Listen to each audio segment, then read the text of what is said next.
Pregnant होने के लिए कितनी बार संभोग करना चाहिए? बहुत कॉमन क्वेश्चन पूछा जाता है, एक बार, 2 बार, हफ्ते में कितनी बार, दिन में कितनी बार, हमें कंसीव करना है तो कितनी बार सेक्स करना चाहिए? चलिए बात करेंगे और कब करना चाहिए इसके बारे में मैं बात करूंगी। चैनल पे नए हैं सब्सक्राइब कर दो और ऐसी बहुत सारी वीडियोस के लिए कनेक्टेड रहो। बात कर रहे थे कि प्रेग्नेंट होने के लिए कितनी बार सेक्स करना चाहिए और कब कब करना चाहिए।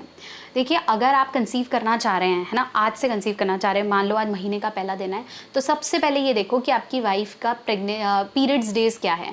अगर आपकी वाइफ के पीरियड्स डेज मान लो 7 तारीख से 15 तारीख तक होते हैं, बहुत दिन बता दिए, यूजली 4-5 दिन की साइकिल होती है, मान लो हम 7 से 15 तारीख तक की भी डेट लगा रहे हैं, तो 15 तारीख आपको पता है कि 15 या 14 तक उसके पीरियड्स खत्म हो जाएंगे, तो उसके एग्जैक्टली 14th डे आपका शायद हाई ओव्यूलेशन डेज होगा। बेसिकली आपको ओव्यूलेशन डे का ध्यान रखना है। अगर आप ओव्यूलेशन डेज के आसपास सेक्स परफॉर्म करते हो तो कंसीव इंस्टेंटली होने के चांसेस हैं। अगर आप बिल्कुल पीरियड्स डेज से पहले कर रहे हो या बिल्कुल पीरियड्स खत्म होने के बाद कर रहे हो तो ऐसे में कंसीव होने के चांसेस बहुत कम होते हैं, इसलिए हम इसको सेफ पीरियड भी कहते हैं। पीरियड से जस्ट पहले और पीरियड्स के जब बाद बहुत सेफ डेज होते हैं, ऐसे में आप बिना कॉन्डम के भी करते हो तो चांसेस बिल्कुल ना के बराबर होते हैं कि कंसीव हो जाता है। इसलिए अगर आप हाई डेज की बात कर रहे हो तो मैं बात करूंगी ओव्यूलेशन डे के आसपास, मतलब 14th day of your periods.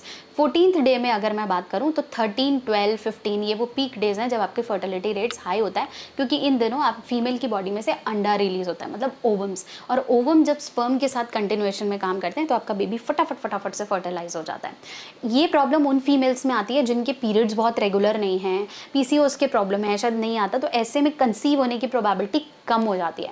अब इसका इससे कोई रिलेशन नहीं है कि मेरे को कितनी बार करना चाहिए, दिन में कितनी बार करना चाहिए, ऐसा कोई क्राइटेरिया नहीं है। अगर एक बार कंसीव हो गया तो उसके बाद आप 4-5 बार और भी कर रहे हो तो उससे कंसीव नहीं होगा। मोरओवर अगर आपने ओव्यूलेशन डेज के आसपास ही नहीं किया और आप बाकी दिनों में 5-5, 6-6 बार कर रहे हो तो भी कंसीव नहीं होगा।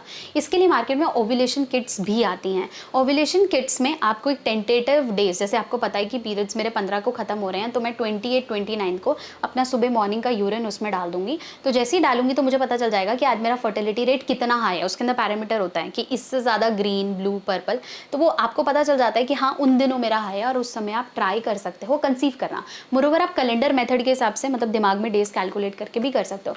उन दिनों पे किया हुआ कंसेप्शन 2-3 बार, दिन में 2 बार 3 बार करा हुआ या एक बार भी किया हुआ कंसेप्शन मैक्सिमम चांसेस देता है कि आप डेफिनेटली आप कंसीव कर पाते हो। मोरओवर जितनी हेल्दी मदर, जितनी वो खुश है, जितना उसके अंदर आपसे रिलेटेड प्रेम है, लव है, बच्चा करना चाहती है, जितना वो मेंटली प्रिपेयर होगी उतना ज़्यादा कंसीव होने के चांसेस बढ़ जाएंगे। एक ही चीज़ का बैरियर है, हार्मोनल प्रॉब्लम्स, और अगर आप और आपके पार्टनर में ये हार्मोनल प्रॉब्लम्स हैं, आपका स्पर्म अच्छा नहीं है या आपकी फीमेल की यूट्रस में कोई प्रॉब्लम है या रिप्रोडक्टिव ट्रैक में कोई इश्यूज हैं, इसमें प्रॉब्लम है, तो गायनेकोलॉजिस्ट का अपॉइंटमेंट आप पहले भी ले सकते हैं। ऐसा ज़रूरी नहीं कि बच्चा कंसीव होने के बाद ही उस डॉक्टर के पास जाना चाहिए, पहले भी आप एक गायनेकोलॉजिस्ट को दिखा के अपनी हार्मोनल प्रॉब्लम्स को ट्रीट कर सकते हैं।